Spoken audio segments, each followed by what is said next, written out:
तो आज का जो टॉपिक है वो भी एक ऐसा टॉपिक है जो कि मुझे बहुत ही मेरे किसी क्लोज़ फ्रेंड ने कहा है करने के लिए।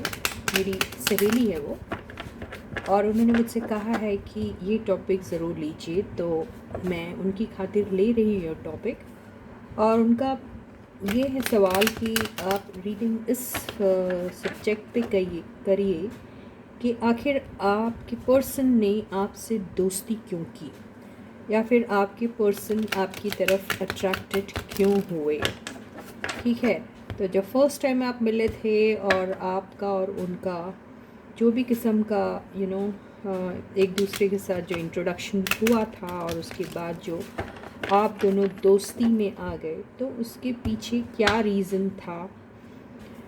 दोस्ती बहुत बार नॉर्मल भी होती है। आप सिर्फ एक फ्रेंड जोन में रहते हैं और उसके बाद कुछ वक्त के बाद किसी किसी का वो जो फ्रेंडशिप वाला जो रिश्ता होता है वो थोड़ा सा गहरा हो जाता है ना, जिसको फिर हम रिलेशनशिप का नाम दे देते हैं। और कईयों के केस में लव एट फर्स्ट साइट हो जाते हैं, इन्हें देखते ही ऐसा एक अट्रैक्शन सा जागता है और आप सोचते हैं कि ये मेरा एक ऐसा पर्सन है जिसके साथ मैं एक रिलेशनशिप जो है फॉर्म करना पसंद करूँगी या करूँगा, है ना। तो यही है आज के रीडिंग का topic. So hey guys, this is Suman, your own tarot card reader, and I welcome you back to my channel tarot fragrance Suman. To find out करते हैं कि आपके पर्सन आपकी ज़िंदगी में किस मकसद से आए थे, है ना। तो ये एक्चुअली जिनको लव एट फर्स्ट साइट हो गया, या फिर मिलते ही एक दूसरे के साथ एक कनेक्ट सा फॉर्म हुआ, उनका होगा मेरे हिसाब से। जिनकी दोस्ती शुरू हुई दोस्ती थे, फिर उसके बाद धीरे धीरे डेवलप हुई वो चीज़ रिलेशनशिप में, ये उन लोगों के लिए नहीं है। ठीक है।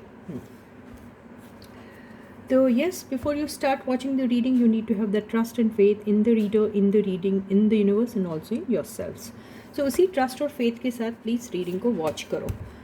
जनरल रीडिंग है, कलेक्टिव रीडिंग है, सबके साथ रेजोनेट हो ज़रूरी नहीं है। तो प्लीज़ ये बात को अपने दिमाग में ज़रूर रखिएगा। जो चीज़ आपके साथ रेजोनेट होती है उसको ले लीजिए, जो नहीं होती है उसे भूल जाइए, उसके बारे में ज़्यादा सोचिए मत। हर रीडिंग आपके साथ रेजोनेट हो ये ज़रूरी है भी नहीं। ठीक है, आज किसकी एनर्जीज ग्रैब होंगी ये मुझे नहीं मालूम। तो ज़्यादा स्ट्रांगली और ज़्यादा एक फेथ के साथ रीडिंग को देखिएगा, शायद उसी की रीडिंग सबसे ज़्यादा मैच हो सकती है ना। तो इसलिए मैं हमेशा कहती हूँ एक ट्रस्ट और फेथ होना बहुत ज़रूरी है आपका, और आप इन कार्ड्स के साथ अपने आप को कनेक्ट करने की कोशिश कीजिए। इसलिए हमेशा कहा जाता है कि कॉन्सेंट्रेट करिए। तो आप कहेंगे मैडम आप तो पहले से ही रीडिंग बना लेती है, फिर उसका क्या मतलब है। नहीं, बिल्कुल, जब मैं रीडिंग बना रही हूँ आप सब मेरे दिल और दिमाग में रहते हैं, वो सारे व्यूअर्स एंड एवरीबॉडी, उन्हीं को ध्यान में रखते हुए रीडिंग बनाती हूँ। पता नहीं आप इस रीडिंग के बारे में और रीडर के बारे में क्या सोचते हैं, कैसा सोचते हैं, यूनिवर्स के बारे में क्या सोचते हैं, कैसा सोचते हैं, टैरो कार्ड्स के बारे में क्या सोचते हैं, पता नहीं, है ना। इसलिए पॉजिटिव सोच रखिए और एक ट्रस्ट और फेथ ज़रूर बनाए रखिए। ठीक है। तो चलो आगे, जब भी आप टैरो के बारे में सोचते हैं, मेरे बारे में सोचते हैं, या रीडिंग के बारे में सोचते हैं, तो हमेशा एक फेथ और ट्रस्ट रहना चाहिए आपके दिल में, और एक पॉजिटिव फीलिंग भी रहना चाहिए, है ना। तो चलो ठीक है, रीडिंग को शुरू करते हैं और फाइंड आउट करते हैं कि आपके पर्सन आपकी ज़िंदगी में आखिर किस इंटेंशन से आए थे, किस मकसद से आए थे, ये भी कह सकते हैं इस चीज़ को, और या फिर वो किस बात को लेके आपके साथ अट्रैक्ट हो गए थे। ठीक है।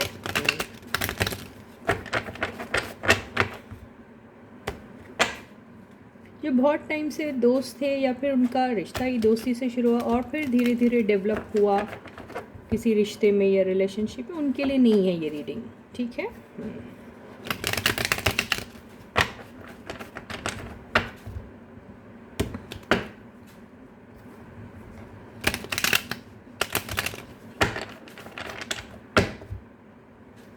तो चलो, शफलिंग अच्छे से हो गई है, अब हम रीडिंग को शुरू करते हैं। तो फर्स्ट कार्ड है 10 ऑफ सॉर्ड्स। तो यहाँ पर जैसे मैं हमेशा कहती हूँ, far past present, new future, future, ये सारी बातें रीडिंग में आ जाती है। तो यहाँ पर जैसे हम अभी जो भी रीडिंग की बात करें वो एक्चुअली पास्ट की बात हो रही है। तो आपके साथ कैसा फील किया वो तो ज़रूर आएगा, लेकिन उस दौरान वो किस चीज़ से गुज़र रहे थे, क्या हो रहा था उनके लाइफ में, आपको देख के उन्हें कैसा फील हुआ, पास्ट की मेमोरीज में वो चले गए या फिर पास्ट से कोई चीज़ आपके साथ कनेक्टेड होती हुई नहीं दिखी या आपको वो चीज़ से रिलेट करने लगे, ये सारी बातें भी आ सकती है। ठीक है। सेकंड कार्ड है hermit. Third card Three of Pentacles. Fourth card,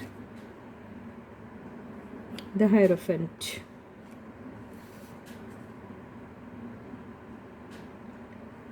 Fifth card, Two of Cups. Overall energy, Seven of Cups. और बॉटम की एनर्जी, क्वीन ऑफ वॉन्ड्स। ठीक है, हम सारे कार्ड्स को क्लैरिफाई भी कर लेते हैं साथ में, ताकि रीडिंग जो है वो डिटेल में मिल जाए और मुझे ज़्यादा बोलने का स्कोप भी रहे। ठीक है। तो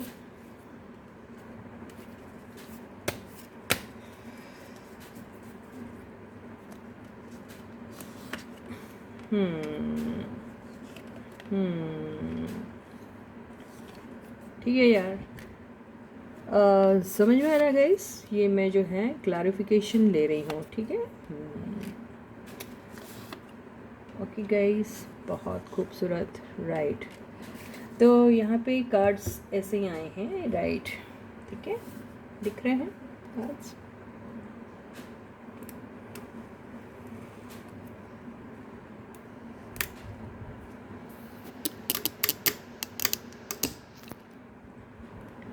दिख रहे हैं ना गाइस? ओके। तो बात सारी ये है कि आपके पर्सन जब आपके लाइफ में आए थे और तब तो आपके साथ कैसा फील करा था या फिर उन्हें क्या महसूस हो रहा था, ये तो मुझे दिख रहा है 2 ऑफ कप्स और 9 ऑफ कप्स से।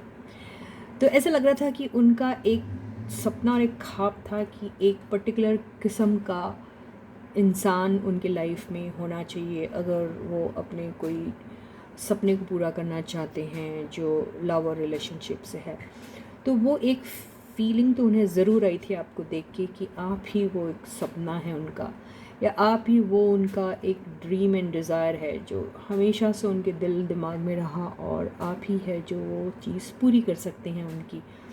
तो और ये जो लव था ये दोनों को म्यूचुअल था, ये जो अट्रैक्शन था ये म्यूचुअल था। इनफैक्ट आप भी ऐसे ही किसी पर्सन की तलाश में थे और आपको बिल्कुल इंस्टेंटली वैसा एक कनेक्ट सा फील हुआ जैसे ही आपने अपने पर्सन को देखा। ठीक है। तो ये तो जब आप मिले उस टाइम का एक जो निचोड़ है वो मैंने आपको बताया। लेकिन इनसे मिलने से पहले आपके जो पर्सन हैं वो ऑलरेडी किसी ब्रोकन रिलेशनशिप से गुज़र रहे थे, और या फिर कुछ लोग ऐसे थे जो थोड़े बीमार थे, ये भी हो सकता है। और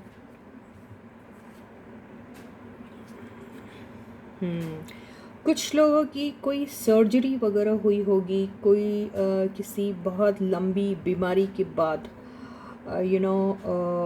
अपने आप को हील करता हुआ, या फिर अपने आप को या बिल्कुल अपने आप को हील करता हुआ उस स्टेज पे था जब वो अपने आप को हील कर रहे थे। और हो सकता वहाँ पर बहुत सारी ऐसी बातें थी जो उनको भुलानी भी मुश्किल हो रही थी, और बहुत सारा ऐसा कुछ था जहाँ पर उनके लाइफ में कोई भी अगर ऐसा इंसान आया होगा जिनके साथ उनको एक कनेक्शन फील हुआ था, और उनके साथ उन्होंने कई सपने सजाए थे, और शायद उनके साथ बहुत लॉन्ग टर्म की बात की थी, और शादी तक की वो बात पहुंच गई थी, लेकिन किसी वजह से वो हो नहीं पाया और वो कहीं अटक के रह गया, और कुछ लोगों का तो रिश्ता ही जैसे ख़त्म हो गया। रीज़न उसका ये हो सकता है कि आपके पर्सन के साथ जो भी इंसान उस वक्त कनेक्शन में था, वो आपके पर्सन को किसी वजह से या फिर किसी और के लिए छोड़ के चला गया था। तो आपके जो पर्सन थे वो बहुत ज़्यादा हर्ट थे, और उन्हें ऐसा लग रहा था कि वो जिस भी पर्सन के साथ थे उनके साथ वो काफ़ी लॉयल थे, काफ़ी उनकी साफ साफ बातें हुआ भी करती थी हर चीज़ को लेकर, और वहाँ पर कुछ भी ऐसा नहीं था जो हिडन था। तो उन्हें बहुत ज़्यादा वो शॉकिंग भी लगा कि आखिर उनका इंसान उन्हें अचानक यूँ छोड़ के क्यों चला गया, या फिर ऐसा डिसीजन उन्होंने क्यों लिया कि उन्हें इनको छोड़ना पड़ा आपके पर्सन को। तो आपके पर्सन उस टाइम से, जब से उन्हें उनके उस पर्सन ने, पास्ट के पर्सन ने छोड़ा, तब से वो अपनी ज़िंदगी में कुछ नहीं कर पा रहे थे, आगे बढ़ ही नहीं पा रहे थे, और हर वक्त उन्हें वो एनर्जी जो है वो हॉन्ट करती थी, और जब भी वो अकेले रहते थे तो उन्हें सिर्फ वही चीज़ें याद आती थी जो उन्होंने अपने पर्सन के साथ एक्सपीरियंस की थी। वो अच्छी भी चीज़ें थी और बुरी भी चीज़ें थी। तो वो बेसिकली अपने आप को एक हारा हुआ सा महसूस कर रहे थे, और उन्हें ऐसा लग रहा था कि उन्हें बहुत बड़ा डिसेप्शन मिला है, किसी ने बहुत बड़ा धोखा दिया है। तो इस चीज़ से आपके पर्सन गुजर रहे थे। आपके पर्सन ऑलमोस्ट हर्मिट मोड पे थे, जहाँ पर उन्हें किसी से कोई मतलब नहीं, किसी में भी इंटरेस्ट नहीं, ना ही कोई आता हुआ ऑफ़र उन्हें पसंद आता था, ना ही उन्हें किसी के साथ बात करने का मन करता था, ना ही कोई रिलेशनशिप में दोबारा आने का उनका मन था। वो सिर्फ सोचते थे तो सिर्फ काम के बारे में सोचते थे, सारा टाइम उन्हें काम काम और काम। काम के चलते वो अपने आप को जानबूझ के उस एनर्जी में इतना ज़्यादा इन्ग्रॉस रखते थे ताकि वो अपने पास्ट की उस हर्ट को भूल जाएं, और वो हमेशा बहुत ही एक रैश एनर्जी में रहते थे, जहाँ पर उन्हें सिर्फ ऐसा लगता था कि ज़िंदगी का अभी एक मकसद जो रह गया है वो है सिर्फ काम, और उसके अलावा कुछ नहीं। कुछ लोग यहाँ पर मैरिड होंगे, तो उनकी मैरिड लाइफ भी बिल्कुल अच्छी नहीं चल रही है, या फिर किसी किसी की मैरिड लाइफ में बहुत बड़ा कुछ ऐसा टावर मोमेंट आया है जहाँ पर शायद कुछ लोग को डिवोर्स तक की बात उनके नौबत आ गई, जहाँ पे उन्हें डिवोर्स लेना पड़ा, या फिर वो कम्प्लीटली सेपरेटेड हो गए अपने पर्सन से।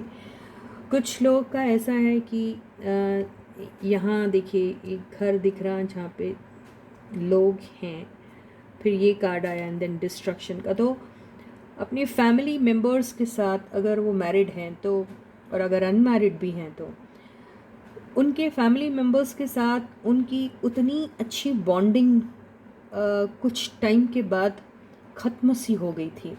वहाँ सिर्फ़ और सिर्फ अगर कुछ होते थे तो झगड़े होते थे, और झगड़े कुछ इस किस्म के होते थे कि जहाँ पर जैसे एक वोल्कानो सा फूटता है और फिर सब कुछ ख़त्म सा हो जाता है और सब शांत हो जाता है एक बहुत बड़े तूफ़ान के बाद। बस वैसे ही टाइप का माहौल है जिसमें आपके पर्सन रह रहे थे। और कईयों की शादियां टूट चुकी, कई टूटी हुई शादी के बावजूद भी एक ही साथ मजबूरी की वजह से रह रहे थे। तो उसी दौरान आपके पर्सन से मुलाकात हुई, और तब उन्हें ऐसा महसूस हुआ कि आप ही उनका वो ड्रीम है, जो आप ही वो डिज़ायर है उनकी, जो वो हमेशा से चाहते थे। और आपको देखने के बाद उन्हें ऐसा लगा कि ये सपना मेरा शायद पूरा हो रहा, और आपको भी सेम वैसी ही फीलिंग्स आई उनके लिए। हो सकता आप भी इन्हीं सारी एनर्जीज से गुज़र रहे थे। ये सारी रीडिंग में हो सकता है ये सारी एनर्जीज़ आपकी हैं, या फिर आपके पर्सन की हैं, या फिर आप दोनों की भी हो सकती है। मुझे डुअल की बहुत फीलिंग आ रही है यहाँ पर। और यहाँ पर एक ऐसी भी मेरे को फीलिंग आ रही है कि अगर ये सिंगल्स के लिए भी है, और ये उन लोगों के लिए भी है जो सिंगल थे और किसी रिलेशनशिप में थे, और ये उन लोगों के लिए भी है जो मैरिड थे और उनकी मैरिड लाइफ जो है वो कोई ख़ास चल नहीं रही थी, और मैरिज के साथ साथ उनका कोई पास्ट कनेक्शन भी था जो यहाँ पे रिफ्लेक्ट हो रहा है। ये भी हो सकता है कि आपके पर्सन की शादी होने से पहले एक किसी के साथ रिलेशनशिप था जहाँ पे उन्हें धोखा मिला, और फिर उनकी लाइफ में ये एक प्रपोज़ल आया और फैमिली के चलते उन्हें वो प्रपोज़ल पसंद ना होने के बावजूद भी वहाँ पे उन्हें शादी करनी पड़ी। और वो शादी कुछ नहीं, सिर्फ एक कॉम्प्रोमाइज़ थी, और वो चूँकि कॉम्प्रोमाइज़ वाली शादी थी जहाँ लव बिल्कुल नहीं था, तो इसलिए उसका इस तरीके से टूटना बहुत ही ज़्यादा ऑब्वियस था। तो ये वही बात मुझे दिख रही है। और फिर जब आप उन्हें मिले तो आपको देख के उन्हें एक अलग ही स्पार्क नज़र आया, और वो आपके साथ जैसे कनेक्ट से हो गए इमोशनली, ऐसा ही दिखाई दे रहा है। एक लव वाली फीलिंग आई और वहाँ पे ये म्यूचुअल थी, ऐसा ही दिखाई दे रहा है। ये सारी एनर्जीज़ आपकी भी हो सकती हैं, ये सारी एनर्जीज़ आपके पर्सन की भी हो सकती है, और ये सारी एनर्जीज़ आप दोनों की भी हो सकती है, और जिस पर्सन के साथ शादी हुई है उनकी भी हो सकती है। इनफैक्ट ये एक कॉमन एनर्जी है जो हर बंदा जो भी कनेक्शन में आया उसके साथ ये सारा कुछ हुआ है, ऐसा ही लग रहा है।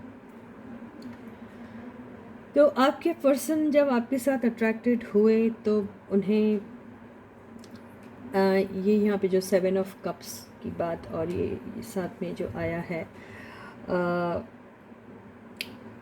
6 ऑफ कप्स, तो उन्हें थोड़ा सा तब अपने आपसे मिलने के बाद वो थोड़ी पास्ट वाली एनर्जी में फिर से चले गए थे। उन्हें अपना वो पुराना दोस्त याद आ रहा था जिनके साथ वो लव कनेक्शन में थे और जहाँ से उन्हें हर्ट मिला था।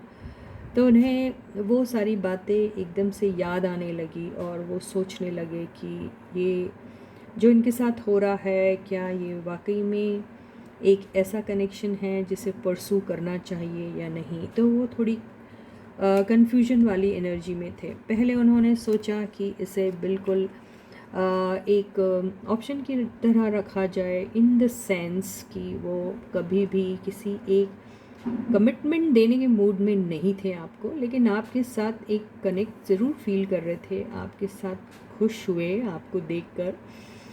उनकी ज़िंदगी में एक नई एक चमक सी आई ज़रूर, लेकिन वो फिर भी आपको कोई कमिटमेंट देने के मूड में तो बिल्कुल नहीं थे, और उन्हें बार बार आप उनके पुराने किसी कनेक्शन की याद दिलाते थे, ऐसा ही दिखाई दे रहा है। यहाँ पे जो एनर्जी आई है queen of wands clarified by 4 of wands, तो यहाँ पे ऐसा ही दिखाई दे रहा है कि आपको जब आपके पर्सन मिले तो उन्हें, इसको मैं एक बार फिर क्लैरिफाई कर लेती हूँ। यहाँ पे हीलिंग की एनर्जी आई है। हो सकता है कि आप यहाँ पर कोई कनेक्शन में, क्योंकि हीलिंग की एनर्जी आई है, तो यहाँ पे ऐसा लग रहा है कि एक वर्क प्लेस है या फिर कोई जगह है या फिर कोई घर है या फिर कुछ है जहाँ पे शायद हो सकता है कि आपके पर्सन के साथ आपकी मुलाकात हुई। ये भी हो सकता है, और ये भी हो सकता है कि आप कोई सिंगल मदर हो या फिर सिंगल हो जो अकेले इस घर को संभालता है और सब कुछ करता है। और यहाँ पर हो सकता है, क्योंकि हीलिंग की एनर्जी आई है, तो हो सकता है अगर ये आप हैं तो आप किसी हर्ट के थ्रू गुज़र रहे थे, या फिर कोई सिकनेस के थ्रू गुज़र रहे थे, या फिर कुछ था जो जहाँ पर आपकी भी बेसिकली हीलिंग ही चल रही थी, ऐसा ही दिखाई दे रहा है यहाँ पर इस एनर्जी से। तो यहाँ पर आपकी जब मुलाकात हुई तो हो सकता है कि वो कोई ऐसी ही वजह से हुई होगी, कोई ये ही आप दोनों के बीच में, या तो फिर रीज़न जो दिख रहा है वो मुझे कॉमन दिख रहा है। बिल्कुल आप भी कोई एक ऐसी एनर्जी से गुज़र रहे थे जहाँ पे आपने भी बहुत हर्ट और पेन सहा था। आप भी कोई एक टूटे हुए रिश्ते से गुज़र रहे थे जहाँ आप भी बेसिकली बिल्कुल खुश नहीं थे। या फिर आप कोई बीमार होंगे, या फिर कोई आप किसी ऐसी डिज़ीज़ के चलते आप अपने आप को ऐसा महसूस कर रहे थे जहाँ पर आपको हीलिंग की ज़रूरत है, ये भी हो सकता है। इस सिलसिले में हो सकता है आपकी मुलाकात आपके पर्सन से हुई होगी, या फिर आपका और उनका रीज़न जो है वो रीज़न कॉमन ही दिख रहा है, जहाँ पर किसी टूटे रिश्ते को लेकर आप दोनों किसी हीलिंग प्रोसेस से गुज़र रहे थे। तो यस, आपके पर्सन आपकी लाइफ में जब आए थे उन्हें आपके साथ एक कनेक्ट ज़रूर फील हुआ। अब हम ये देख लेते हैं कि आपके जो पर्सन हैं उनको ये कनेक्ट फील हुआ, तो उसका रीज़न तो समझ में आ रहा है कि उनकी पास्ट के एक्सपीरियंसेस जो थे वो बहुत हर्टफुल थे, जहाँ उन्हें डिसेप्शन मिला, जहाँ वो अपने इस जर्नी में अपने आप को बहुत अकेला सा महसूस कर रहे थे और उनकी लाइफ में प्यार जैसी चीज़ मिसिंग थी। और उसके चलते जब आपसे उनकी मुलाकात हुई और आपने वो प्यार वाला जेस्चर उनकी तरफ शो किया, तो उन्हें आपके लिए बिल्कुल वैसा ही फील हुआ, ये तो दिखाई दे रहा है। तो यहाँ पे ऐसे ही दिख रहा है, अंधे को क्या चाहिए दो आंखें, भूखे को क्या चाहिए रोटी। तो वो वाली बात होगी कि इंसान जिस चीज़ के लिए स्टार्व कर रहा था और उसे वो मिल गई, तो बिल्कुल वैसी ही फीलिंग आपके पर्सन की दिख रही है, और इनफैक्ट आपकी भी मुझे वैसी ही दिखाई दे रही है। तो इसी वजह से आपके पर्सन जो हैं वो आपके लाइफ में आए थे। फिर भी हम इसको फिर एक बार क्लैरिफाई कर देते हैं।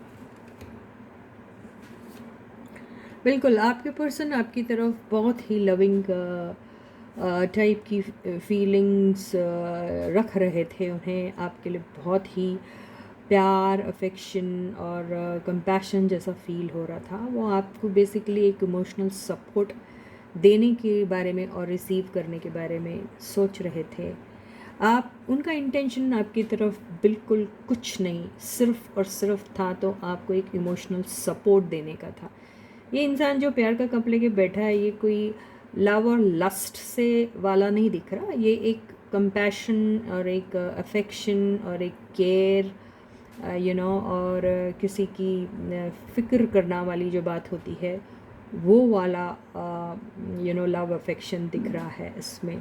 बेसिकली वो आपको एक प्यार से आपको हील कर रहे थे, या फिर प्यार से अपने आप के ज़ख्मों को जो है वो हील करने की कोशिश कर रहे थे। ज़रूर आपके पर्सन कुछ आपसे उम्मीद भी ज़रूर कर रहे थे। हो सकता है उनकी उम्मीद बिल्कुल यही थी कि जैसे वो आपकी तरफ फ़ील कर रहे हैं प्यार और वो कंपैशन, सेम आप भी उनकी तरफ वैसा ही फ़ील कर रहे हो या नहीं, या वैसी ही एनर्जी वो आपसे एक्सपेक्ट कर रहे थे। तो यहाँ पर बिल्कुल आपकी और उनकी ज़िंदगी में जो एक टर्मोइल आया था, एक हैवॉक आया हुआ था, उससे वो बाहर निकलना चाह रहे थे। सॉरी। तो आपके पर्सन बेसिकली आपकी लाइफ में आने का उनका जो मकसद था, या फिर जिस वजह से वो आपके साथ अट्रैक्ट हुए थे, वो सिर्फ था कि उनकी ज़िंदगी में प्यार की बहुत कमी थी। एक ऐसे इंसान की कमी थी जिसके साथ वो अपना दुख दर्द बांट सकते थे। कैसे इंसान की कमी थी जिसके लिए उन्हें अपनी पुराने गम और ज़ख्मों को भूलना मुश्किल हो रहा था, और आपके आते ही उन्हें ऐसा लग रहा था जैसे वो सुकून में आ गए हैं। तो यही वजह से वो आपके साथ मिले थे। ठीक है, तो बहुत ही खूबसूरत और बहुत ही शानदार एनर्जी है। अब हम ये देख लेते हैं आपके लिए एक छोटी सी जो गाइडेंस है जो हम हमेशा लेते हैं। तो यूनिवर्स आपको क्या गाइडेंस देना चाहती है ना गाइस। तो देख लेते हैं। रीडिंग थोड़ी लंबी हो गई और मेरा गला भी साथ नहीं दे रहा है, और कह रहा है कि रीडिंग को यहीं ख़त्म कर दो सुमन जी। ऐसा लग रहा है यहाँ पे कि बहुत सारी बातें बहुत अधूरी रह गई है, बहुत कुछ कहना, सुनना और बोलना रह गया है, और ऐसा ही दिखाई दे रहा है। तो एडवाइस क्या है यूनिवर्स की तरफ से? यूनिवर्स की तरफ से एडवाइस जो है ये दिख रहा है कि आप लोग दोनों अभी बहुत प्यार, कंपैशन और वो अफेक्शन एंड वो सारी चीज़ें तो हैं, लेकिन यहाँ पे एटीट्यूड भी बहुत है, ऐसा दिखाई दे रहा है। तो यहाँ पे ऐसा ही दिखाई दे रहा है कि ये किंग वाली एनर्जी में तो बिल्कुल रहिएगा मत आप। ये एटीट्यूड दिखाना या अपने पोजीशन का गुरूर करना, अपनी खूबसूरती का गुरूर करना और अपने पावर का गुरूर करना, ये छोड़ दीजिए। और अब पेज वाली एनर्जी में आके सिर्फ और सिर्फ फोकस करना है तो प्यार को फोकस करो, और प्यार को एक बोलते ना अनकंडीशनल लव, वो चीज़ जो है आप दोनों एक दूसरे को पास ऑन करो। तो यही आप लोगों के लिए एक छोटी सी एडवाइस है। तो सारे सब्सक्राइबर्स को अभी थैंक यू एंड ढेर सारा लव फ्रॉम माय साइड। जिसने भी अभी तक सब्सक्राइब नहीं किया जल्दी से सब्सक्राइब कर दीजिए, चैनल के लिंक को और नाम को सबके साथ शेयर कीजिए, और फिर मैं आपको मिलती हूँ। तब तक please to take very good care of yourself. Bye guys.